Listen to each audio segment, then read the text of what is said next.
네, 반갑습니다. 마르스 김동석의 리얼 주식입니다. 오늘 마르스 김동석의 리얼 주식은 원전 다음 큰 사업입니다. 저평가 이 기업들이 세계 1위 됩니다. 원전 다음에 지금 대한민국에서 제가 봤을 때는 가장 큰 사업이라고 봐야 될 것 같습니다. 그래서 무조건 관심을 둬야 되고요. 어떤 기업들이 1위가 될지 오늘 다시 한번 정리해 드리니까 영상 끝까지 꼭 시청하시길 바라겠습니다. 그 이외에 여러분들이 최근에 좀 댓글로 응원해 주시는 부분들 너무나도 감사하게 생각하고 있습니다. 그래서 앞으로도 많은 댓글 달아주시면은 너무너무 감사하겠다 말씀드리고, 최근에 좀 이슈가 되고 있는 그래서 우주항공이나 뭐 AI 소프트웨어, 전기차, 자율주행, 시장 전망 관련주 자료집을 저희가 무료로 나눠드리고 있습니다. 이 자료집 받고 싶다 하시면 영상 끝까지 꼭 시청하셔라 말씀드리면서 오늘 영상 바로 시작하겠습니다. 일단 제일 중요한 거는 이번에 정말 처음으로 이창용 한국은행 총재가 스테이블 코인을 언급을 했습니다. 근데 그냥 언급한 게 아니라 사실 인정하는 말을 했어요. 그래서 상당히 좀 충격적이었다라고 생각을 하는 거죠. 이창용 한국은행 총재가 원화 스테이블 코인에 대해 명확하게 말하면 원화 스테이블 코인이 필요하고 발행에 반대하지 않는다라고 언급을 했습니다. 그래서 긍정적인, 어떻게 보면은 인정하는 발언을 한 거죠. 한국은행에서 열린 물가 안정 목표 기자 간담회를 통해 원화 스테이블 코인 도입에 대해 사실상 찬성 의견이다라고 얘기를 했습니다.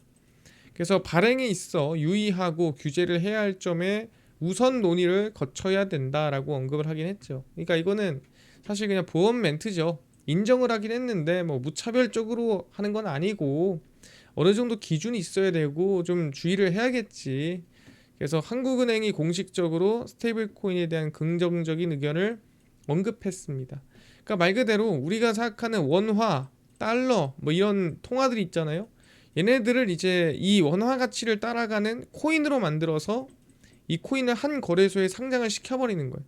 그 다음에 이제 쉽게 이 코인으로 다른 뭐 달러 기반 코인, 뭐 다른 기반 코인, 이 코인들로 좀 넘어갈 수 있게끔 쉽게 만들어 놓은 이런 이 어떻게 보면은 새로운 이 시스템이라고 보시면 될 것 같습니다.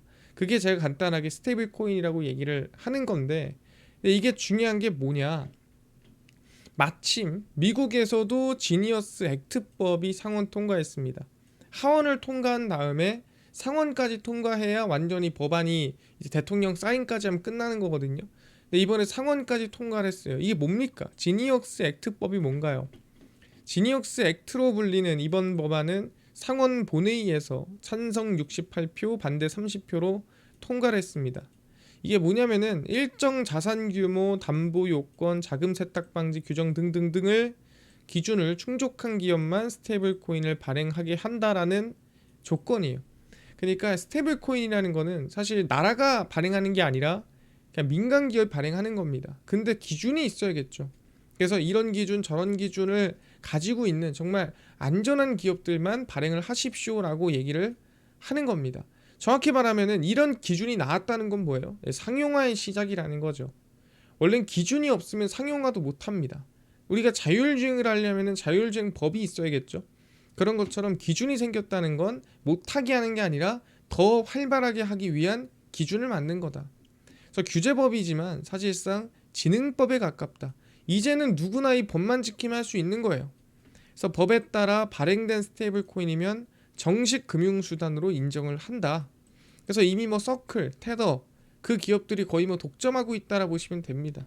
자, 스테이블 코인을 활용할 경우에는 해외 송금이 거의 실시간으로 가능하고요. 수수료도 1% 미만이더라. 그러니까 우리가 환전만 해도 수수료가 들어가죠. 근데 이 스테이블 코인을 활용하면은 사실 수수료라든가 아니면 송금 시간이라든가 이런 제약이 많이 풀린다라고 보시면 될 것 같습니다. 그래서 마침 미국에서도 통과를 했어요. 그래서 그럼 스테이블 코인이 좀 가속화되는 건가? 좀 이런 생각을 좀 해볼 수가 있습니다. 근데 그걸 가속화하면 뭐 할 건데? 뭐 그걸로 결제나 가능하니? 좀 이런 고민도 있죠. 그래서 물어봤습니다. 아니 스테이블 코인이 신용카드 대신에 쓰일 수 있을까? 그러니까 가서 우리가 신용카드를 긁잖아요. 그걸 긁는 대신에 스테이블 코인으로 결제할게요. 뭐 이런 사람들이 생기겠냐라는 거죠. 말만 들어도 조금 복잡하죠. 카드 업계는 원화 스테이블 코인을 도입했을 때 파급력에 대해 판단하는 것은 시기상조다. 아니 지금 누가 스테이블 코인 활용해서 결제하겠냐? 신용카드 계속 쓰지. 홍콩 가상자산 결제 기업 리다페이가 국내에 선보인 스테이블 코인 실물 체크 카드도 카드 업계에 큰 긴장감을 주지 못한다는 거죠. 그러니까 홍콩에서 이제 그 스테이블 코인을 담고 있는 카드를 발행한 거예요. 그래서 이 카드로 긁으면 이제 스테이블 코인으로 결제가 되는 거죠. 근데 사실 이것 또한 상당히 조금 어색하고 우리한테 적응이 안 되는 그런 시스템이라고 보시면 됩니다. 그래서 그냥 일반 카드 쓰지 내가 왜 이걸 써야 돼? 라는 생각이 들죠. 그래서 원화 스테이블 코인이 도입된다고 하더라도 신용을 공유하는 카드의 결제 기능을 대체하기는 어려울 것이다. 이건 뭐 제가 봐도 이건 누가 봐도 충분히 그럴 것 같다라는 생각을 하게 됩니다. 그래서 제일 중요한 게 뭐냐면은 아니 그러면 이걸 어떻게 쓰냐는 거죠. 스테이블 코인을 우리가 어떻게 이거를 대체할 수 있느냐, 이게 가장 핵심인 것 같은데, 그래서 이거를 대체할 방법은 제가 봤을 땐 과거에서 찾을 수가 있을 것 같더라라고 생각하는 거죠. 그게 뭐냐면 과거에 삼성페이와 네이버페이의 합작입니다. 이게 뭐냐면 이 삼성페이와 네이버페이 운용사인 삼성전자와 네이버 파이낸셜이 간편결제 서비스 동맹을 맺은 적이 있습니다. 그게 뭔 소리냐? 간단해요. 삼성 갤럭시 폰으로 우리가 원래 삼성페이를 썼었잖아요. 그냥 이제 삼성페이 누르고 스마트폰을 대면 결제가 됐습니다. 근데 이제는 삼성페이를 쓰는 것처럼 2023년도에 네이버페이도 갤럭시에서 그냥 결제를 바로 할 수 있게끔 MOU, 적게 말하면 동맹을 맺었습니다. 그러다 보니까 삼성페이를 쓰는 것이랑 똑같이 갤럭시에서 네이버페이를 똑같이 눌러서 바로 결제를 할 수 있는 창구가 열렸다라고 보시면 될 것 같아요. 간단하게 얘기하면은 삼성페이처럼 네이버페이라는 마치 신용카드를 들고 있게끔 삼성이 도와준 거죠. 그 이유가 뭐냐면은 그 당시 애플페이를 견제한다라고 하면서 네이버페이까지 열어줬습니다. 그래서 그 당시 네이버페이가 삼성페이처럼 갤럭시에서 활용할 수 있게 하고 나서 뭐 사실 뭐 어떤 영향이 있었냐, 이게 좀 궁금할 수 있죠. 왜냐면은 이게 그냥 열어줬다고 해서 열어준 것만으로 우리가 이득을 봤다라고 얘기할 수는 없어요. 실제로 열어주고 나서 뭔가 변화가 생겨야겠죠. 뭐 네이버페이 사용자가 늘었거나 뭐 결제액이 늘었거나 뭐 네이버페이 어플 쓰는 사람이 늘었거나 뭐 이래야 우리가 좀 신뢰감 가는 거 아니겠습니까? 그래서 확인을 해봤더니 우리가 조금 더 편하고 익숙한 이 플랫폼을 통해서 결제를 유도를 했더니 어떻게 됐냐? 연동 이후 네이버페이 사용자 수가 크게 증가했습니다. 그러니까 우리가 흔히 익숙한 삼성페이라는 것을 이용해서 해보세요라고 했더니 쉽게 사용했다는 거죠. 그래서 네이버페이 신규 설치 건수가 약 186%, 한 3배 정도 증가했다라고 볼 수가 있는 거고요. 네이버는 삼성페이 연동 이후 사용자당 평균 오프라인 결제 건수, 그러니까 인터넷이 아니라 밖에 나와서도 네이버페이를 쓰는 사람이 2배 이상 증가했더라 얘기를 한 겁니다. 그러니까 정말 간단하게 삼성페이 같은 이런 활용도를 만들어 놨더니 누가 봐도 쉽게, 누가 봐도 활용도 높게 이용하더라. 2배에서 3배 이상 증가하더라. 그러니까 이거는 익숙한 걸 통해서 접근해야 사람들이 쉽게 사용하는구나, 활용하는구나 판단할 수가 있는 거죠. 그래서 삼성페이와 네이버페이의 연동을 통해 3,150만 명의 사용자가, 그러니까 지금 삼성 갤럭시를 쓰고 있는 사람들이 이렇게나 많은 겁니다. 그러니까 이 사람들은 이 삼성 갤럭시에 익숙해져 있는 사람들이에요. 이걸로 뭐 한다 그러면 꽤나 익숙하게 하는 사람들입니다. 그래서 마그네틱 카드 결제 가맹점에서 스마트폰으로 결제를 한 겁니다. 삼성페이 하듯이 네이버페이 결제를 했다라는 거죠. 삼성은 올해 상반기 시장 점유율 40% 이상을 기록한 카카오페이와도 파트너십 계약을 진행을 했더라. 그래서 카카오페이, 네이버페이 다 이 삼성 갤럭시를 통해서 결제가 가능하게끔 동맹을 했다라는 거죠. 그러니까 우리가 이것만 봐도 간단하게 알 수 있습니다. 아, 사람들은 익숙한 거에 약하구나. 익숙하면 결국엔 쓰게 되고 익숙하면 좀 더 쉽게 사용할 수 있게 되구나. 그럼 아까 얘기했던 스테이블 코인도 마찬가지예요. 이 스테이블 코인이라는 것도 너무 익숙하지 않잖아요. 근데 익숙한 걸 통해서 사용하면 2배, 3배씩 사용량이라든가 사용도가 증가할 확률이 매우 높다라는 거죠. 그걸 미리 준비해 놓은 데가 어디라고 했습니까? 그게 미리 준비해 놓은 곳이 얘기했지만 그게 삼성전자다. 그래서 삼성전자의 갤럭시에 들어가면은 모든 스마트폰 갤럭시 안에는 월렛이라고 있고, 그 월렛에서는 내가 쓰는 카드 삼성페이죠. 그 다음에 패스, 그 다음에 디지털 키, 이게 차키입니다. 네, 차키까지 넣어놓을 수 있어요. 그래서 디지털 키라고 해서 이젠 진짜 차키가 없어도 이제 스마트폰만 딱 들이대면은 차가 이제 열리고 시동도 걸고 할 수 있죠. 그래서 여기에 다 들어가 있고, 뭐 계좌도 있고 멤버십, 쿠폰, 신분증, 탑승권, 티켓 등등등 다 있는데 여기에 디지털 자산이 있습니다. 그러니까 우리가 이 카드 결제하듯이 자동차 문 열듯이 가볍게 그냥 우리가 갤럭시로 가볍게 스테이블 코인 결제를 할 수 있는 게 바로 지금 삼성전자 갤럭시 안에 있다. 이미 기능이 들어가 있어요. 그러니까 이거를 사용하냐 안 하냐의 문제일 뿐인 거지, 이미 우리 몸에 익숙하게, 우리 스마트폰에 익숙하게 들어와 있는 게 삼성전자의 월렛이다라고 제가 얘기를 하는 거죠. 근데 결제 방법이 어떻게 되나요? 좀 어렵지 않나요? 결제 방법이 너무 복잡하지 않나요? 라고 물어볼 수도 있습니다. 그래서 한번 확인해 보니까 실제 중앙은행 CBDC 테스트 과정이에요. 이거 나라에서 발행한 토큰을 가지고 한번 이제 결제를 어떻게 해야 되나 한번 체크를 해본 겁니다. 한국은행 중심으로 해서 해보니까 우리가 현금을 지갑에 넣고 다니듯 디지털 화폐도 넣고 다닐 전자지갑이 필요합니다. 그래서 이거를 테스트할 때는 어디다 했냐면 은행에다가 있어요. 은행에다가 넣어놓고 은행에다 지갑을 생성해서 은행에다가 이 CBDC 가상의 이 디지털 화폐를 바꿔서 넣어 다녔습니다. 그때는. 그러니까 은행이니까 어떻게 돼요? 은행 들어가서 따로 지갑 들어가서 지갑에서 또 토큰 바꾸고 막 이래야 돼. 복잡하잖아요. 근데 이게 지금 삼성으로 넘어가면은 삼성 월렛 하나로 삼성페이 하듯이 그냥 삼성페이 누르고 삼성 월렛 누르고 결제, 이렇게 간단하게 된다라는 거죠. 근데 이제 실제로 테스트 과정을 보니까 전자지갑을 열고 결제하기를 누르면 QR이 보여줍니다. 그래서 QR을 보여주면은 그 QR을 스캔하기가 떠요. 그러면은 이 QR을 스캔을 합니다. 그래서 오프라인 매장에서는 주로 소비자가 QR 바코드를 보여줘요. 그러면은 매장 직원이 그 스캐너로 QR을 찍습니다. 그러면은 그 찍는 걸로 결제가 되는 거예요. 그래서 사실 결제 과정 자체는 어렵지 않아요. 그냥 QR코드를 보여주면 스캔으로 찍어서 결제 끝, 이거거든요. 근데 중요한 건 뭐예요? 이 지갑이 어디 있다고? 은행 이 어플 안에 있습니다. 그러니까 은행을 들어가려면 어떻게 해야 돼? 인증하고 은행을 켜야죠. 그래서 인증하고 은행 앱을 킵니다. 이제 은행 앱을 들어가서 뭐 해야 돼요? 전자지갑을 따로 열어야 돼요. 그러니까 전자지갑을 또 열기 위해서 또 인증을 합니다. 또 전자지갑을 연 다음에 어떻게 돼요? 그래서 결제를 하기 위해서 QR코드 생성을 하기 위해 또 인증을 합니다. 그러니까 너무 복잡한데 이거를 단 하나 삼성 월렛으로, 여기 안에 들어가면 삼성 카드 있죠, 뭐 전자키 있죠, 그 다음에 디지털 월렛, 디지털 화폐 다 있습니다. 그러니까 너무 간단하게 지금 이 복잡한 과정을 한순간에 해결할 수 있는 게 삼성 월렛이다 라고 하는 거죠. 그럼 제가 만약에 나라에서 스테이블 코인을 발행한다, 삼성이랑 협업을 안 할래야 안 할 수가 없는 거예요. 사실상 하는 게 맞다. 카카오페이든 삼성 월렛이든 네이버페이든 다 손에 손잡고 가야 된다라고 얘기를 하는 겁니다. 아, 그렇구나. 그래서 제가 결론적으로 항상 얘기를 하는 건데, 결론입니다.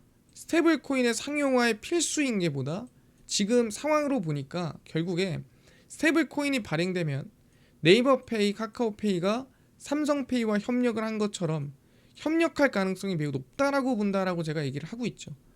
지금 스테이블 코인이 상용화되는 게 거의 확정 났다라고 봐야 돼요. 미국에서도 이번에 상원 통과했습니다. 그럼 스테이블 코인이 발행이 되거나 또는 스테이블 코인이 나온다라고 했을 때 사실 아무 생각 없이 일단 발행할게요라고 할까요? 아니죠. 발행하기 전에 미리 뭘 깔아놔요? 인프라를 깔아놓죠. 자, 옛날에 얘기했지만 원전을 짓기 전에 뭐 한다 했어요? 원전 짓기 전에 먼저 전력 인프라를 깔아놓는다고 했습니다. 지으면 뭐합니까? 전기를 보낼 수가 없는데. 마찬가지예요. 코인을 진짜 발행할 거면 이 코인을 발행해서 어떻게 쓸지, 또는 그걸 어디다 담을지, 또는 그 지갑을 어디다가 넣어놓을지 결정해야 돼요. 근데 그 결정은 제가 봤을 때는 어디? 아마 삼성과 협력할 가능성이 높습니다. 여기서 아마 삼성이 이번 정권에 좀 이쁨 보일 수 있는 그런 가능성이 있다라는 거고, 한국에 3천만 명이 넘게 사용하고 익숙한 사용처를 통해 스테이블 코인 결제가 쉽게 가능하다라고 보시면 됩니다. 그래서 아마 이 삼성 월렛, 삼성 페이와 관련된 산업 관련 기업들에 대한 이슈가 될 가능성이 높다라고 제가 얘기를 하는 거고요. 이미 삼성 월렛에서는 지갑이 생성되어 있고요. 중앙은행 CBDC보다 훨씬 빠르고 편하게 결제가 가능합니다. 너무 간단해요. 아시겠지만. 그래서 삼성 월렛 관련 기업들 지속적으로 관심 갖는데, 사실 메인이 뭐냐면 다들 알 겁니다. 메인은 삼성 SDS예요. 그래서 삼성 SDS를 중심으로 해서 얘네랑 연관돼 있는, 누가 더 연관이 많냐의 중심으로 움직이는 겁니다. 얘랑 연관돼 있는 애들 위주로 움직인다라고 보시면 됩니다. 그래서 메인은 결국엔 삼성 SDS고요. 그 다음에 이렇게 파생된다라고 보시면 됩니다. 그래서 대부분 삼성 SDS 관련이고 삼성페이 관련 기업들이 이렇게 파생이 된다라고 보시면 될 것 같아요. 그렇구나. 그래서 일단 메인으로 저희는 삼성 SDS를 보는 게 맞겠죠. 근데 이거를 제가 최근에 미리 드렸어요. 아시겠지만 이 주가 상승이 나오기 이전에 이 구간에서 미리 봐야 될 것 같다라고 설명을 드렸었어요. 그리고 나서 주가가 좀 크게 올랐잖아요. 근데 올랐다고 해서 관심을 끄는 게 아니다. 제가 봤을 때는 끄면 안 되고 지금 구간에서 관심을 계속 두고 있어야 된다라고 생각을 합니다. 그래서 지금 이 박스권, 지금 이 고가 부근과 이 양봉 이 중간에 한 15만 원과 15만 5천 원 요 사이에서는 저희가 관심을 계속 두고 있어야 된다. 왜냐면 우리가 이 흐르는 추세가 꺾이지 않는다면, 이 스테이블 코인이 갑자기 없어지거나 사라지지 않는다면 저희는 삼성 SDS를 절대 놓고 봐서는 안 된다. 그래서 지금 구간에서 분할로 계속 관심을 두고 있어야 된다라고 얘기하는 거예요. 내려올 때 분할로 관심을 두고 있어야 됩니다. 무조건. 그래서 말씀을 드리니까 꼭꼭꼭 관심을 가지고 얘랑 파생된 기업들, 아까 정리되어 있는 것까지 같이 봐주시면 좋을 것 같습니다. 이해가 됐습니다. 그럼 얘기한 대로 스테이블 코인 관련된 기업들 관심을 둬야 되는데 삼성 SDS가 핵심이고 여기서 이제 파생이 된다라고 보시면 될 것 같아요. 그래서 아마 이번 스테이블 코인 발행은 삼성페이, 삼성 월렛 없이는 아마 제가 봤을 때는 상용화되기 어려울 것이다. 끼고 갈 가능성이 매우 높다 말씀을 좀 드리겠습니다. 이해가 됐고요. 뿐만이 아니라 아까 AI 소프트웨어라든가 아니면 우주항공, 전기차, 자율주행, 시장 전망 관련주 총정리한 자료집을 좀 무료로 나눠드린다고 했는데 혹시 이거 어디서 받을 수 있나요? 또는 당일 급등이 예상되는 단타 종목을 매일 무료로 나눠주시고 장 시작 전에 급등이 예상되는 뉴스라든가 시황 무료로 나눠주시고 테마주라든가 매매법 강의 무료로 나눠주세요 하시는 분들이 있어서 김동석 대표가 100% 무료로 나눠드리고 있습니다. 바로 김동석의 리얼 주식 연구소라는 100% 무료 어플에서 나눠드리고 있고요. 이 어플은 내가 아이폰을 씁니다. 앱스토어에서 무료로 설치 가능하고요. 갤럭시를 씁니다. 구글 플레이, 플레이 스토어에서 무료로 설치 가능합니다. 무료로 설치하고 나면은 혹시 전화번호 같은 거, 개인정보 같은 거 입력을 해야 되나요? 아무것도 입력을 안 해도 됩니다. 무료예요. 무료니까 앱스토어, 구글 플레이, 플레이 스토어 접속하신 다음에 뭐라 검색하냐? 김동석의 리얼 주식 연구소라 검색하시면 이렇게 어플이 화면에 뜨게 됩니다. 그래서 100% 무료로 설치 가능하니까요. 꼭꼭꼭 설치를 하셔라 말씀을 드립니다. 그래서 설치하고 나면은 이렇게 어플이 화면에 뜨게 되고요. 이제 당일 리얼 추천주가 당일 급등 예상 종목을 무료로 알려드리고 급비 분석이 장 시작 전 시황, 급비 자료가 테마주라든가 매매법 무료로 나눠드리고 있습니다. 아까 얘기했던 AI 소프트웨어, 우주항공, 전기차, 자율주행, 테슬라 관련된 산업 관련주 자료집 어디서 무료로 받을 수 있나요? 리얼 추천주 누르시고요. 들어가시면은 저희가 쭉 밑에 트럼프 정책 독점수의 리포트라고 무료로 올려놨습니다. 이거 누르고 들어가시면은 맨 밑에 저희가 AI 소프트웨어, 우주항공, AI 반도체, 로봇 자율주행, 테슬라 전기차 자율주행까지 전부 다 무료로 나눠드립니다. 그래서 믿져야 본전이에요. 무료니까요. 꼭 받아가시고요. 뿐만 아니라 리얼 추천주에서는 6월 18일, 17일, 16일, 13일, 12일 추천주도 매일매일 무료로 나눠드리고 있습니다. 그다음 저희 급비 분석에서는 장 시작 전 시황이에요. 해외 증시, 국내 이슈 저희가 장전에 매일매일 무료로 정리를 해드리고요. 급비 자료는 당일 있었던 이슈나 관련주 저희가 장마감하고 매일 정리를 해드립니다. 그래서 김동석의 리얼 주식 연구소 제가 평생 100% 무료로 운영하는 어플입니다. 무료니까 여러분들 종목 시황 테마주 다 얻어 가시고요. 뿐만 아니라 저희 여러분들의 사랑과 관심으로 자라나는 우리 김동석의 리얼 주식 유튜브 여러분 댓글 하나하나 제가 다 읽고 있습니다. 너무너무 감사하니까요. 댓글 꼭 많이 달아주시면 힘이 나니까 달아주시고요. 우리 화이팅 하면서 유튜브 구독 부탁드리고 오늘 영상 마감하면서 다음번 영상에 더 좋은 영상으로 찾아뵙도록 하겠습니다. 감사합니다.